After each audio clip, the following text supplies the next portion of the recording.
ನನ್ನ ಹೆಸರು ಮೊಹಮ್ಮದ್ ಜಾವೇದ್. ಓಕೆ, ಏನು ಕೆಲಸ ಮಾಡ್ತಿದ್ದೀರಿ? ನಾನು ಸಿವಿಲ್ ಇಂಜಿನಿಯರ್. ಎಲ್ಲಿ ಸರ್? ದುಬೈಯಲ್ಲಿ ಕೆಲಸ ದುಬೈನಲ್ಲಿ ಕೆಲಸ ಮಾಡ್ತೀರಿ. ಕೆಲಸ ಬಿಟ್ಬಿಟ್ಟು ಯಾಕೆ ಬಂದಿದ್ದೀರಿ ಸರ್? ಓಟ್ ಹಾಕೋಕ್ಕೋಸ್ಕರ ಬಂದಿರೋದು ಆ್ಯಕ್ಚುಲಿ. ಇನ್ನೂ 5-6 ದಿನ ಇದೆ. ಇನ್ನು 5-6 ದಿನ ಇದೆ, ನೋಡೋಣ ಇಲ್ಲಿಂದ ವ್ಯವಸ್ಥೆ ನೋಡೋಣ. ಆ್ಯಕ್ಚುಲಿ ನಾವು ಕಾಂಗ್ರೆಸ್ಸಿಗೆ ಮುಂಚೆಯಿಂದನೇ ಸಪೋರ್ಟ್ ಮಾಡ್ಕೊಂಡು ಬಂದಿರೋದು. ಕಾಂಗ್ರೆಸ್ ಬಿಟ್ಟು ನಾವು ಹೋಗಲ್ಲ. ಇವತ್ತು ಎಲ್ಲ ಕೇಳಕ್ಕೆ ಬರ್ತಾ ಇದೆ, ದಿನ ದಿನ ಇಲ್ಲೆಲ್ಲ ಓಟ್ ಡಿಸ್ಟ್ರಿಬ್ಯೂಟ್ ಆಗ್ತಾ ಇದೆ, ಅವೆಲ್ಲ ಆಗ್ತಾ ಇದೆ. Actually we don't want this thing end of the day. Unit ಆಗಿ ಇರಬೇಕು. ಅದಕ್ಕೋಸ್ಕರ ನಾನು ನೋಡೋಣ ಇಲ್ಲಿಂದ ವ್ಯವಸ್ಥೆ, ಇಲ್ಲಿಂದ ಏನಿದೆ ಕಂಡೀಷನ್ ಇದೆ, ಅದರ ಸಲುವಾಗಿ ಇತ್ಕೊಂಡು ಏನು ನಡೀತಾ ಇದೆ ಅಂತ ಗೊತ್ತಾಗಲ್ಲ. ನಮ್ಮ ಏರಿಯಾ, ನಮ್ಮ ಜನ, ಇಲ್ಲಿ ನೋಡಿ ಅಲ್ಲಿ ವಾರ್ ಆಗ್ತಾ ಇದೆ, ಬಾಂಬ್ ಹಾಕ್ತಾ ಇದ್ದಾರೆ ದಿನ. ಇಲ್ಲಿ ಪಟಾಕಿ ಹೆಂಗೆ ಬರುತ್ತಲ್ಲ, ಹೊಡಿಯತ್ತಲ್ಲ, ಹಾಗೆ ಅಲ್ಲಿ ಆಗ್ತಾ ಇದೆ. ನಂತರ ವೀಡಿಯೋಸ್ ಇದೆ, ನೋಡಿ ಓಡೋಗ್ತಾರೆ, ಸೌಂಡ್ ಬರ್ತಾ ಇದೆ. ಅಂಥದ್ರಲ್ಲೂ ಕೂಡ ನಾವು ಅಲ್ಲಿ ಕೂತ್ಕೊಂಡು ಇಲ್ಲಿಂದ ವೀಡಿಯೋಸ್ ನೋಡ್ತಾ ಇದ್ದೀವಿ, ಇಲ್ಲಿ ಏನು ನಡೀತಾ ಇದೆ ಅಂಥೇಳಿ. ಇದು ಕೇಳಿ, ಇಲ್ಲಿ ಹೇಳ್ತಾ ಇದ್ದಾರೆ ಎಲ್ಲ ಕಡೆ, ಬರೀ ಕರ್ನಾಟಕದಲ್ಲಿ, ಇಂಡಿಯಾದಲ್ಲಿ ನಡೀತಾ ಇದೆ. ಇದು ಇಂಡಿಯಾದಲ್ಲ, ಆಲ್ ಓವರ್ ವರ್ಲ್ಡಲ್ಲಿ ಎಲ್ಲೆಲ್ಲಿ ನಮ್ಮ ಇಂಡಿಯನ್ಸ್ ಇದ್ದಾರಲ್ಲ ಎಲ್ಲ ಕಡೆ ಈ ಚರ್ಚೆ ನಡೀತಾ ಇದೆ. ಬರೀ ದಾವಣಗೆರೆದು ಎಲ್ಲ ಕಡೆ ನಡೀತಾ ಇದೆ. ದಾವಣಗೆರೆ ವಿಚಾರ ದುಬೈಲೂ ಕೂಡ ನಡೀತಾ ಇದೆ, ದುಬೈಯಲ್ಲೂ ಕೂಡ ನಡೀತಾ ಇದೆ. ಎಲ್ಲೆಲ್ಲ ಮುಸ್ಲಿಮ್ಸ್ ಇದ್ರು, ಹಿಂದೂಗಳಿದ್ರು, ಅಲ್ಲೆಲ್ಲ ಕಡೆ ನಡೀತಾ ಇದೆ. ಹಿಂದೂ ಮುಸ್ಲಿಂ ಮಾತಲ್ಲ, ಈ ಪ್ರೀತಿ ಭಾರತದ ಪ್ರೀತಿ ಎಲ್ಲಿ ಭಾರತದವ್ರು ಇದ್ದಾರೆ ಎಲ್ಲ ಕಡೆ ಇದೇ ಚರ್ಚೆ ನಡೀತಿರೋದು.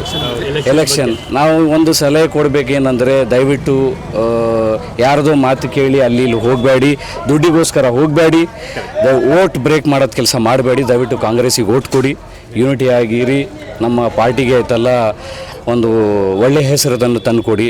ಇಸ್ರೇಲಿಗೆ ಸಪೋರ್ಟ್ ಮಾಡೋ ಪಾರ್ಟಿ ಮಾಡಬೇಡಿ ದಯವಿಟ್ಟು. ಇಲ್ಲ, ಒಂದು ಕೊನೆಯಲ್ಲಿ ಒಂದು ಮಾತು ಸುಮ್ಮನೆ ಕೇಳ್ಬಿಡ್ತೀನಿ. ಆಯ್ತು ಹೇಳಿ. ಮುಸ್ಲಿಮ್ಸ್ ಅವರು ಯಾವತ್ತೂ ಬಿಜೆಪಿಗೆ ಓಟ್ ಹಾಕಲ್ಲ, ಯಾಕೆ, ಏನದು ಸರ್? ಆ ಥರ ಓಟ್ ಹಾಕಲ್ಲ ಅಂತೇನಿಲ್ಲ, ಪ್ರೀತಿಯಿಂದ ಬರಲಿ. ಮುಸ್ಲಿಮರ ಏನು ವ್ಯವಸ್ಥೆ, ಏನು ಕಷ್ಟ ಸುಖ ಅದು ಕೇಳ್ಕೊಳ್ಳಿ, ಅದ್ರ ತಕ್ಕಂತೆ ಅವ್ರು ಸೌಲಭ್ಯ ಮಾಡಿಕೊಳ್ಳಿ, ಅವರಿಗೂ ಕೊಡ್ತೀವಿ. ಅದು ಬಿಟ್ಟು ಅಲ್ಲ ಸರ್, ಬಂದು ಕೇಳಿದಲ್ಲ ಸರ್, ಯಾವತ್ತಾದ್ರೂ ಬಂದು ಕೇಳಿದಾರ? ಇಲ್ಲ, ಕೇಳಿಲ್ಲ. ಇಲ್ಲಿ ಎಲ್ಲಾದರೂ ಇಲ್ಲ ಅಲ್ಲ ಸರ್. ರಾಷ್ಟ್ರದಲ್ಲಿ ನಮ್ಮ ಇಂಡಿಯಾದಲ್ಲಿ ಯಾರಿಗಾದ್ರೂ ಒಂದು ಸೀಟ್ ಕೊಟ್ಟಿದ್ದಾರಾ? ಒಂದಾದ್ರೂ ಸೀಟ್ ಐತಾ? ಅದೇ ಹೇಳಿ ಸರ್, ಎಲ್ಲಾದರೂ ಐತಾ ಒಂದು ಸೀಟು? ಹೋಗ್ಲಿ ಬಿಡಿ. ಯಾವತ್ತಾದ್ರೂ ಬಂದು ಇಲ್ಲಿ ಏನಪ್ಪ ನೀನು ಚೆನ್ನಾಗಿದೆಯೇನಂತ ಏನಾದರೂ ಯಾವತ್ತಾದ್ರೂ ಮಾತಾಡ್ಸಿದ್ದೀರಾ ಸರ್? ಇಲ್ಲ. ಹೋಗ್ಲಿ, ಯಾವುದೇ ಪಾರ್ಟಿ ಆಗಲಿ ಎಲೆಕ್ಷನ್ ಟೈಮಲ್ಲಿ ಬರ್ತಾರೆ. ಅವ್ರು ಎಲೆಕ್ಷನ್ ಟೈಮಲ್ಲೂ ಕೂಡ ಬಂದಿದ್ದಾರಾ? ಇಲ್ಲ. No one has come here.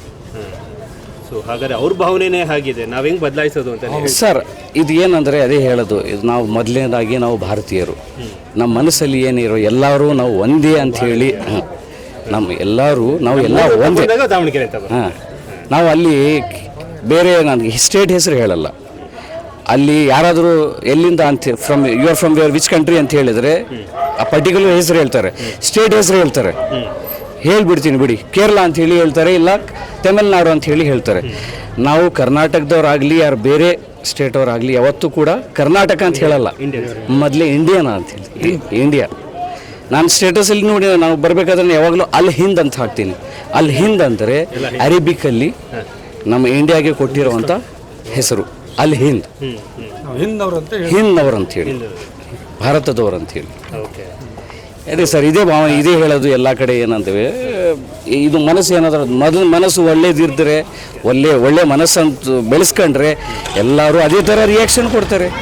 ನೀವು ಅದೇ ಇದನ್ನೇ ಪ್ರೀತಿನೇ ಕೊಟ್ಟಿಲ್ಲ, ನೀವು ಆ ಎಕ್ಸ್ಪೆಕ್ಟೇಷನ್ ಹೆಂಗೆ ಮಾಡೋದು? ನೀವು ನಮ್ಮ ಏರಿಯಾಗೆ ಬಂದಿಲ್ಲ, ನಾವು ಕೊಡಲ್ಲ ಅಂತ ನೀವೇ ಅನ್ಕೋತೀರಿ. ಹೌದು, ಪ್ರೀತಿಯಿಂದ ಮಾತಾಡಿಸಿ, ಕೇಳಿ, ಏನು ಸಮಸ್ಯೆಗಳು ಇದಾವೆ ಅದು ಬಗೆಹರಿಸಿ. ಸಪೋರ್ಟ್ ಇಟ್ಕೊಂಡು ನಮ್ಮನ್ನ ಹೌದು. ಒಟ್ಟಲ್ಲಿ ಈ ಸಲನೂ ಕೂಡ 2026 ಬೈ ಎಲೆಕ್ಷನಲ್ಲಿ ಸಮರ್ಥ ಅವರು ಸಮರ್ಥವಾಗಿ ಗೆಲ್ತಾರೆ. ಎಷ್ಟು ಓಟ ಗೊತ್ತಿಲ್ಲ, ಗೆಲ್ತಾರೆ ಸರ್, ಖಂಡಿತ ಗೆಲ್ಲಿಸ್ತೀವಿ ಸರ್, ಇನ್ಶಾಲ್ಲ ಗೆಲ್ಲಿಸ್ತೀವಿ. ನಾನು ಅಲ್ಲಿಂದ ನಂದು ಟಿಕೆಟ್ ಬರೀ ನಾನು ಬರೋದೇ ಎಕ್ಸ್ಪೆನ್ಸು 1.5 ಲಕ್ಷ, ಬರೀ ಎಲೆಕ್ಷನಿಗೋಸ್ಕರ ನಾನು ಬಂದಿರೋದು. ಅದು ಮಹತ್ವ ಗೊತ್ತು ನಿಮಗೆ, ಹಾಗೆ ಅದಕ್ಕೋಸ್ಕರ. ಓಕೆ, ಈಗ ಸುಮ್ಮನೆ ಮುಸ್ಲಿಮ್ಸ್ ಅವ್ರಿಗೆ ಸ್ವಾಭಿಮಾನದ ಪ್ರಶ್ನೆ, ಸ್ವಾಭಿಮಾನ ಇದ್ದರೆ ಕಾಂಗ್ರೆಸ್ ಓಟ್ ಹಾಕ್ಬಿಡಿ ಅಂತ ಒಂದು 3-4 ಜನ ಮಾತಾಡೋದು, ಏನು ಹೇಳ್ತಾರೆ ಇದಕ್ಕೆಲ್ಲ? ತಣ್ಣಗೆ ಹಾಕ್ತಾರ ಇವಾಗ ಏನಾದರೂ? ಇನ್ನೂ ಆ ಸಿಟ್ಟು ಇದೆಯಾ ಅವರಿಗೆ? ಸರ್, ಮುಖಂಡರಿಗೆ ಟಿಕೆಟ್ ಸಿಕ್ಕಿಲ್ಲ ಅಂತ ಸಿಟ್ಟಿಗೆ ಇದ್ದಿರೋದು ಸರ್. ಈಗ ನೋಡಿ, ನಂದು ಪ್ರಶ್ನೆ ಇತ್ತು ಅದೇ ಥರ. ಈಗ ಅದಕ್ಕೆ ಸರಿಯಾಗಿ ಉತ್ತರ ಕೊಡೋರು ಬಂದಿಲ್ಲ. ನಿನ್ನೆ ರಿಜ್ವಾನ್ ಅರ್ಷದ್ ಅವರು ಹೇಳಿದ್ರು ಆ ಉತ್ತರ. ಏನಪ್ಪ ಅಂದರೆ ನಮ್ಮ ಈ ಕಾನ್ಸ್ಟಿಟ್ಯೂನ್ಸಿ ಅದಕ್ಕೆ 4 ಭಾಗ ಈಗ ಮಾಡಿದ್ದಾರೆ. ಅದು ಇದನ್ನ ಬಿಲ್ ಪಾಸು ಕೂಡ ಆಗಿದೆ. ಈಗ ನೆಕ್ಸ್ಟ್ ದಾವಣಗೆರೆಯಲ್ಲಿ 4 MLA ಅಂಥೇಳಿ ಓಕೆ ಡಿವೈಡ್ ಆಗುತ್ತೆ. ಡಿವೈಡ್ ಆಗುತ್ತೆ. ಅವ್ರು ಕೊಡ್ತಾರೆ. 2 ಇದೆ, ಇನ್ನೂ 2 ಆಗುತ್ತೆ, 4 ಆಗುತ್ತೆ. ಹಿಂಗೂ ಡಿಮ್ಯಾಂಡ್ ಇಟ್ಟಿದ್ರಿ, ಹಾ. ಅವಾಗ ಇಲ್ಲ ಅನ್ನಕ್ಕೆ ಆಗೋದೇ ಇಲ್ಲ. ಅವ್ರು ಸರ್ ನಾನು ಅದು ಎಲ್ಲಕ್ಕಿಂತ ಒಂದು ಪ್ರಶ್ನೆ ಹೇಳ್ತೀನಿ.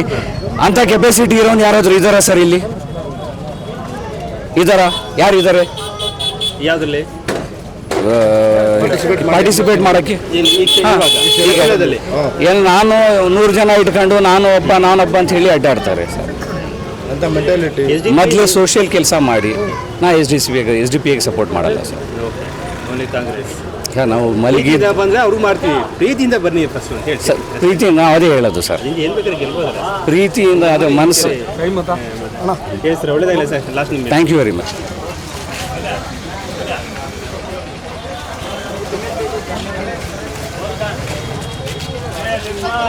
ಮನೆ